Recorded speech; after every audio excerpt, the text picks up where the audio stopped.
Hey, yo, what's up, everybody? Welcome to FinTV 123.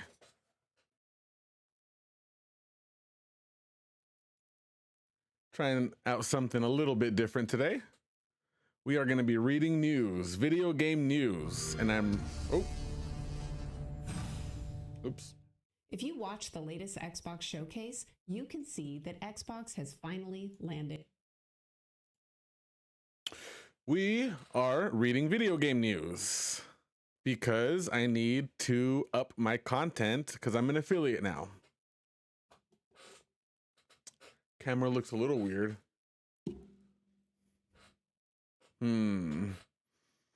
I'll adjust it for tomorrow. We're keeping it for today. Welcome, everybody. I'm recording this so I can clip off pieces, maybe just upgrade the whole thing or upload the whole thing to YouTube and wherever else.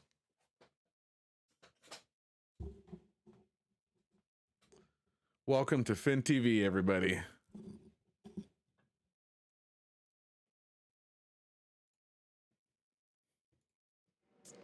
So we're just gonna get right into it. Let's not waste any time now. Let's get right into the news that we need to know and get out. I got most of my news today from the Video Games Chronicle, VGC.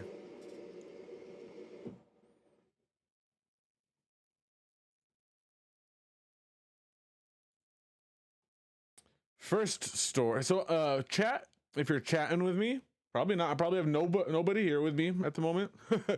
But if you are chatting with me, I'm gonna read the chats after I'm done reading the news, so we can discuss after. If I miss anything, get anything wrong, put it down in chat, and we'll get to it after I'm done. Okay.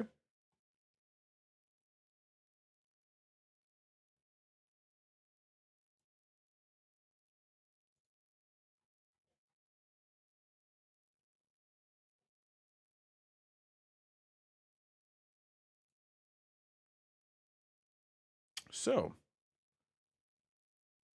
first story of today comes from VGC by Andy Robinson, and it's titled, I think Xbox, quote, I think Xbox hardware is dead, says Microsoft. I did that wrong. Quote, I think Xbox hardware is dead, end quote, says Microsoft gaming veteran. Founding member of the Xbox team questions Microsoft's multi-platform games strategy.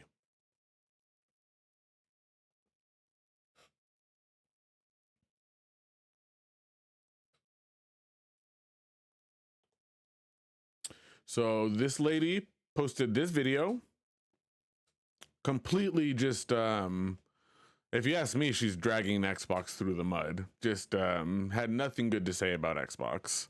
Let's get into it. One of the founding members of the Xbox team has questioned Microsoft's multi-platform gaming strategy and said they believe the Xbox hardware business is effectively dead. Microsoft left many pondering the future of Xbox hardware this month following the announcement of multiple partnerships with external hardware companies such as the ROG Xbox Ally, MetaQuest 3S Xbox Edition, and a multi-year deal with AMD. The ROG Xbox Ally, in particular, hints at the potential direction of travel for Xbox since it runs Windows and is effectively a portable PC that can even run games purchased from external stores such as Steam. Very cool, I like that. The handheld is the subject of the latest video from Laura Fryer, one of Microsoft Game Studios' first employees who now creates YouTube videos commenting on issues in the gaming industry. During her lengthy Microsoft career, Fryer shipped numerous games as a producer, including the original Gears of War games, and was a director of the Xbox Advanced Technology Group. After leaving Microsoft in the late 2000s, she was general manager of WB Games Seattle and later Epic Games Seattle.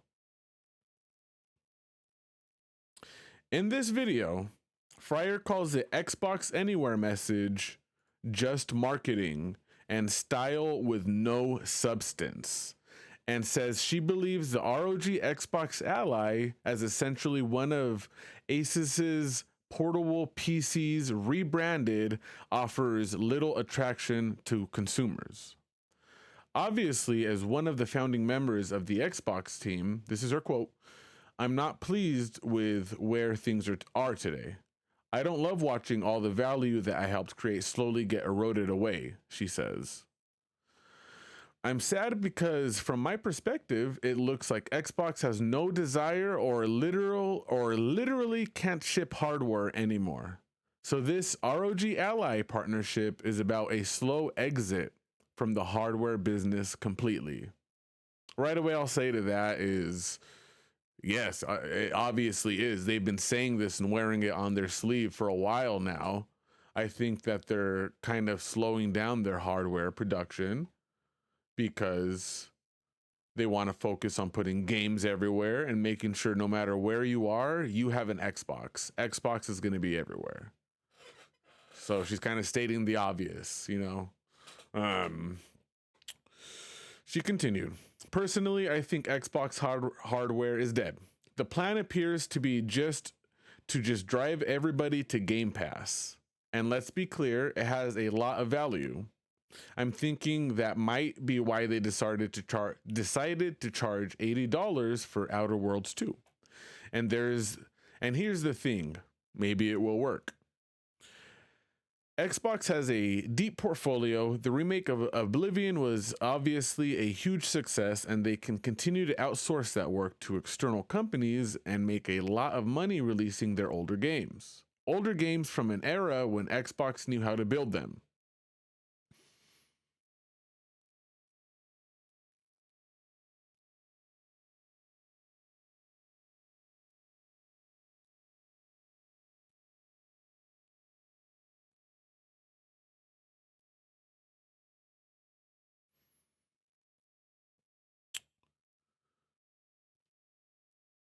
So she continues to say, but what is the long-term plan? Where are the new hits?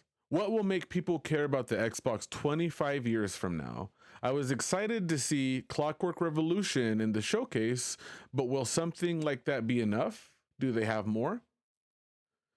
Next year marks the 25th anniversary of the Xbox, and I'm sure that they will have some big announcements and plans for honoring the milestone. Maybe next year is the year. Maybe next year is the year that the fog will clear and all of us will see the beauty in these latest announcements. I guess we'll just have to wait and see. Increasingly, Microsoft has adopted a multi-platform approach for its first-party games, with many titles now releasing for PlayStation 5, close to or alongside their Xbox versions. Good. Very good. However, it has committed to releasing a next generation Xbox console to succeed Xbox Series X and S. If you ask me, that's going to be the new PC console hybrid that you're going to be able to play Steam on your console at home, on your big TV. I love that. Give me all of that. Let's stop separating gamers on different platforms. Bring them all together. Why are we separating each other? It's craziness. Put Steam everywhere.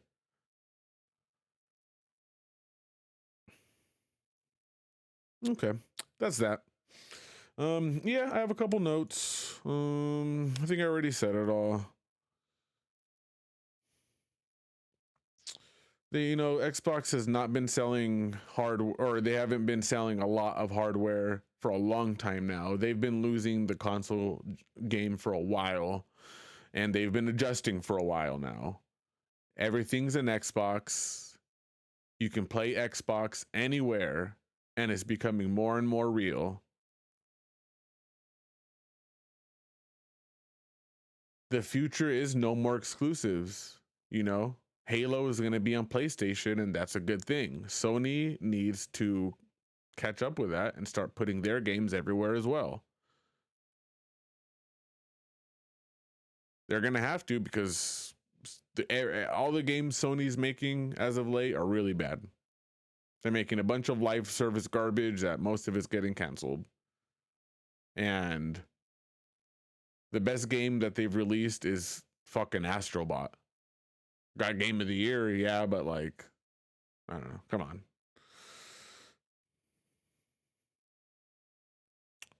So yeah, Xbox, they're not selling hardware, so they're going to make sure that no matter which hardware you are on, you can play the Xbox games. They're partnering with people that do make hardware to help them, because they're not making hardware anymore. They need help with the hardware. So they're reaching out to AMD, they're reaching out to ROG Ally to help with what they need help with. They're focusing on making good games and putting those games everywhere and making sure where you are, you can play Xbox Game Pass. So I think Xbox is doing just fine. They've been adjusting for a while now, and I think that they finally found this strategy that's working. All right. On to the next story. I'm hungry. Halo. We got Halo in the news cycle today. Very cool.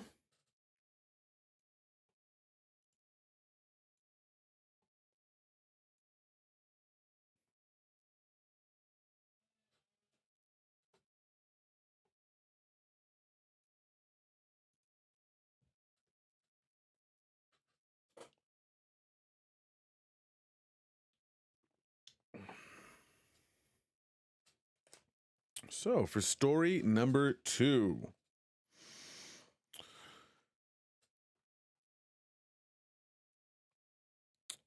Halo Studio, this comes from VGC, Video Games Chronicle, from Andy Robinson. Halo Studios teases fans, quote, won't want to miss, end quote, upcoming game event.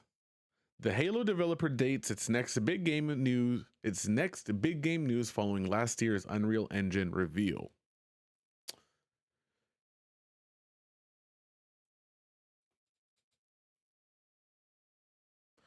At last year's Halo World Champion, the developer, formerly known as 343 Industries, announced its rebranding and that it was working on multiple Halo games developed with Unreal Engine 5. A teaser video was shown to attendees of various Halo-themed locations running with Unreal. That's the video playing here. Oh, I need to flip my camera. I hate when my camera is not flipped.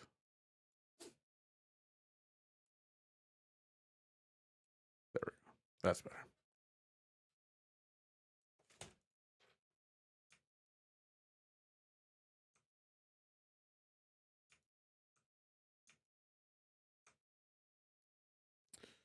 Where were we? Oops.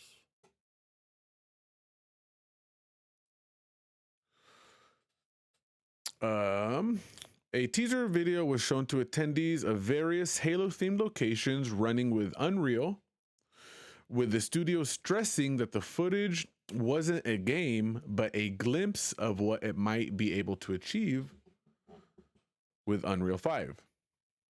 Now, in a new blog post, Halo Studios has suggested that it will show more of what it's been working on at the next Halo World Championship, which takes place in Seattle on October 24th, ahead of the franchise's 25th anniversary next year. Over the past few weeks, there's been a fair amount of speculation about when and where more details might emerge about any of the multiple projects Halo Studios is actively working on, it said. We don't usually comment on such matters, but this time we want to enter the chat and share a little more perspective for Halo fans who might be on the fence about whether to attend this year's events.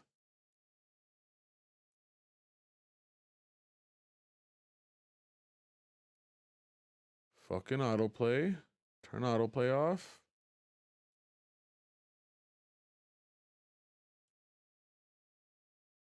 Fucking autoplay, man. Who the fuck wants autoplay?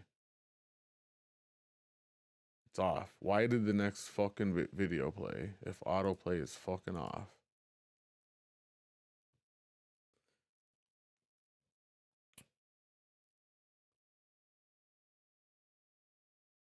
It continued. Last year at Halo World Championship, we premiered a new Dawn where we talked about the switch to Unreal Engine, gave you a behind-the-scenes look at Project Foundry, and debuted our evolution at Halo Studios as we enter a new chapter for Halo. For us, a new Dawn was just the beginning. At this year's Halo World Championship, we look forward to continuing the conversation. Speculation is always fun, but if you want the official scoop on what Halo Studios has been working on, you won't want to miss this year's Halo World Championship. We really hope you'll join us in Seattle this October. Cool. Let's see what they have to show us. I'm excited for more Halo.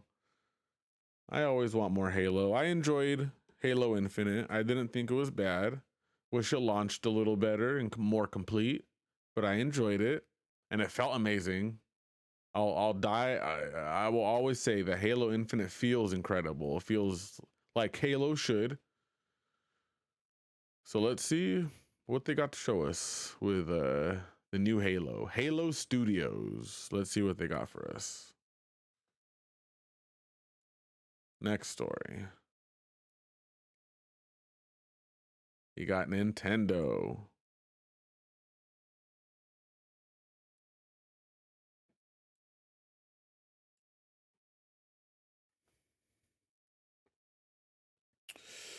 Story number 3.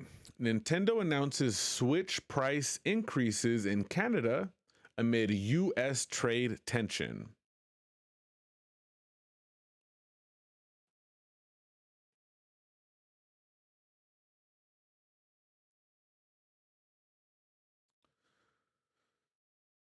Nintendo has confirmed it will raise price for many of its products and services in Canada due to market conditions.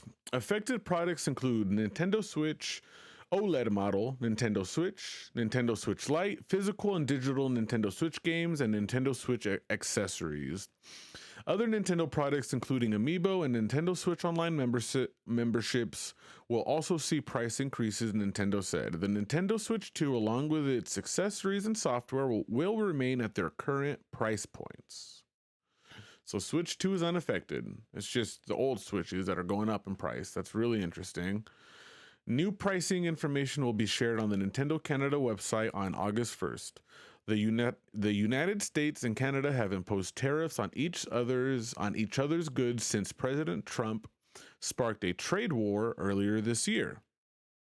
Last week, Trump said he was cutting off trade talks with Canada immediately due to what he called an egregious 3% tax on American tech companies, which is estimated to cost corporations such as Amazon, Apple, and Google more than $2 billion a year.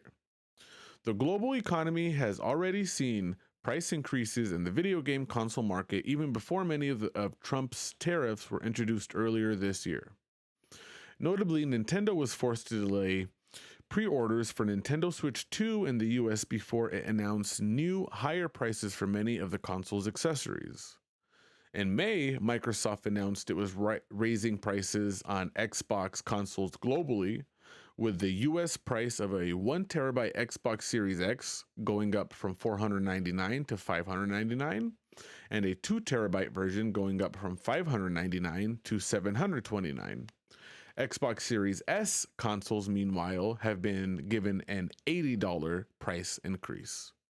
In April, Sony announced that it was increasing the prices of its PS5 consoles for the second time in some regions. The PS5 digital edition now costs 499 euros in Europe, up from its previous 449 euros and 399 euros before that. Meanwhile, in the UK, the console now costs 429 euros 99 cents, up from its previous 389.99 euro, an increase of 40 euros. Switch 1 prices going up in Canada. That's really interesting. I don't think it's like the biggest deal. It's Switch 1. Who's still buying a Switch 1? I don't know who's doing that.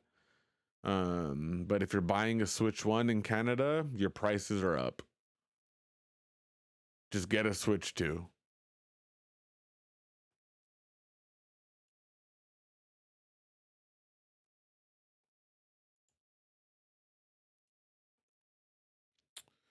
Okay, next we have, this is our last big story for today. Number 4.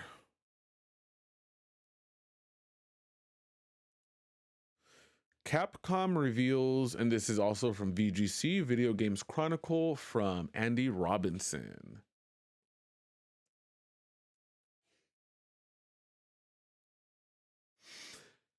Capcom reveals Resident Evil Requiem started as an online game, but we realized fans didn't want it. Speaking in an extended developer diary video available to members of Capcom's website, Requiem director Koshi Nakanishi shared a brief look at the early online version of Resident Evil 9 and said it was ultimately abandoned because he realized it wasn't what fans wanted. You might have heard some of the rumors, things like an online Resident Evil or an open world Resident Evil, which we spent some time experimenting with, he said. But in the end, although we had some interesting concepts, we realized that it wasn't what fans wanted to see or play. So we went back to the drawing board and created what led to Resident Evil Requiem.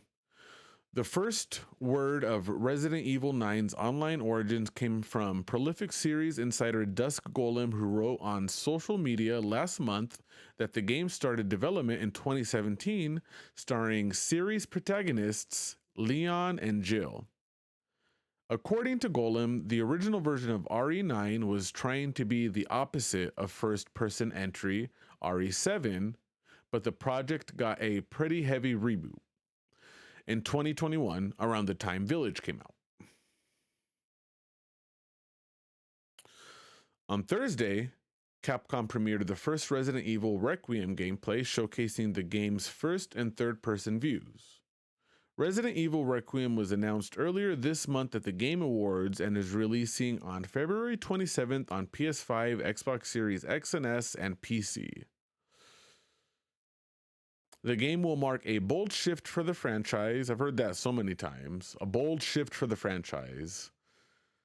According to Capcom, and stars Grace Ashcroft, the daughter of Resident Evil Outbreak's Alyssa, an FBI analyst investigating a series of mysterious deaths in Raccoon City 30 years after it was bombed in the events of Resident Evil 3. Cool. That's interesting, and it doesn't make me feel great, just because I don't already feel great about this game with the fact that you can choose between first and third person. You pick for me. Why am I having to decide between first and third person? I want to play what the game is intended to be. Is it intended to be first person or third person? And then just put me in there like that. I don't trust myself in the experience I want. You give me the intended experience. Is it first or is it third? I like third because I like Resident Evil 2 and 3. I haven't really played the new Resident Evils that are in first person, so I prefer third. But is that how the game is intended? Now I don't know. And then hearing this, I'm like, wow, what are the remnants from the? So what is it was supposed to be a online game, so it's like some sort of co-op game. I hope they just completely threw that out the window and this is like from ground up, you know. Nice to meet you. Because this being a co-op game sounds like they're trying to follow some sort of trend, and that never ends good. So hopefully after that, they just scrapped it, and Requiem is its own completely new thing that for some reason you can fucking choose between first and third person mode. For some fucking reason, just choose for me. I want the best experience, just choose for me. But anyway, that is the last story of today, and I have a few small stories now. Whoops.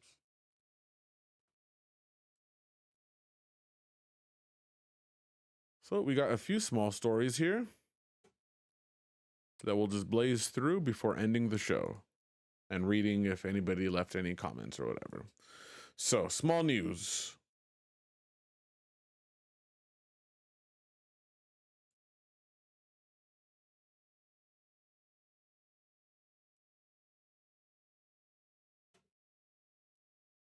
Small news, we got...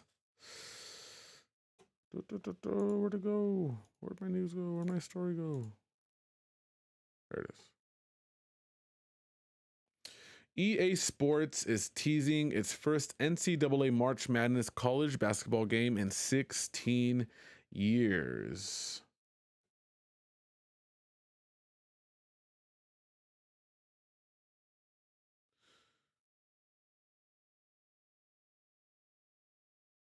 The official EA Sports account on X posted an image of a basketball with a EA Sports logo on it. It was joined by the message, "Bring the madness, let's run it back."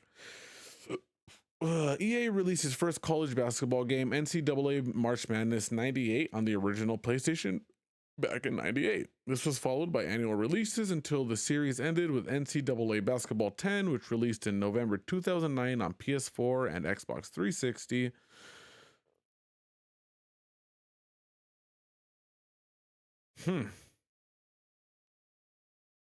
PS4 was out in 2009. That's crazy to think about. And people are still gaming on that.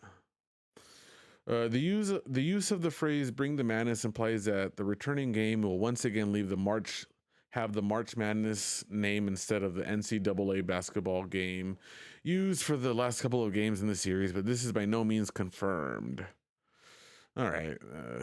EA might bring back NCAA March Madness college basketball. Cool. Next.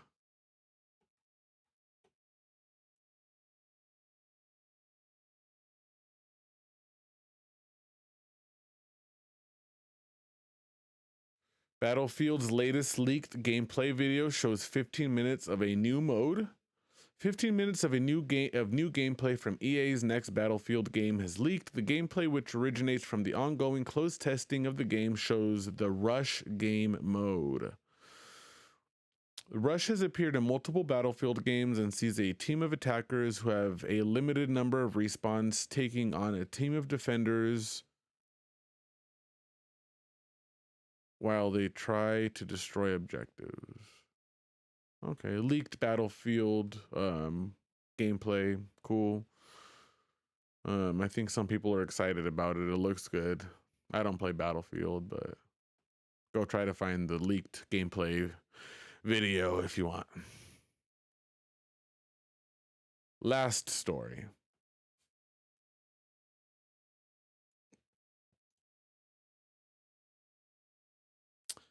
Hideo Kojima explains why few Japanese actors appear in his game. The designer cites a language barrier and alleged difficulty recreating Asian skin. Death Stranding 2 on the Beach was released for PS5 this week, and like its predecessor, its cast is predominantly made up of Western actors, including Norman Reedus, Léa Seydoux, and Elle Fanning. The main cast does not include one Japanese actor, however, Shioli Kutsuna, who plays the character Rainy.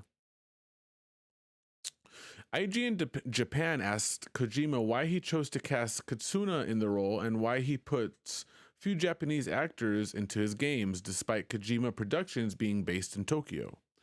Re-record with with other actors in studio in Los Angeles, so it's a bit of a problem if they don't have native level English skills, he said. I searched for someone who could speak Japanese and also native level English, but it was difficult. Katsuna grew up in Australia, can speak English, and when I met her, I found her to be a nice person, so we decided to work together. Kojima went to say he would like to cast more young Japanese actors in his games, but claimed there were technical challenges involved in scanning them into his games compared to older or Western actors. It's difficult to make Asians look like their real-life counterparts, he said. Women and young people in particular have such beautiful, smooth skin. Asians and not just Japanese people are known for their beautiful, smooth skin, so it ends up looking CG. He continued, on the other hand, it's easier to bring out the details in older people or people with lots of freckles. I've tried to use Japanese people in the past, but it's hard to make them look like their real-life counterparts. However, this time I used new technology and I'm quite satisfied with the results. Well, I'd like to do even better next time. Kojima said he would like to continue working with Japanese actors and even suggested he could set a game in Japan one day. To date, the vast majority of Kojima's games have been set outside of his home country. VGC's Death Stranding 2 On the Beach review calls it an all-time great sequel and one of Kojima's best. Cool. That was our last small story and our last story for today, you guys. Let's see if anybody joined me and if anyone is in the chat. Chatting it up. What did I get wrong? Let me know. What did I miss? Let me know. Let's see. Moment of truth. Nope, no one in the chat. Alrighty, I guess that's the end of the show. There's a bot in here. Let me ban this bot.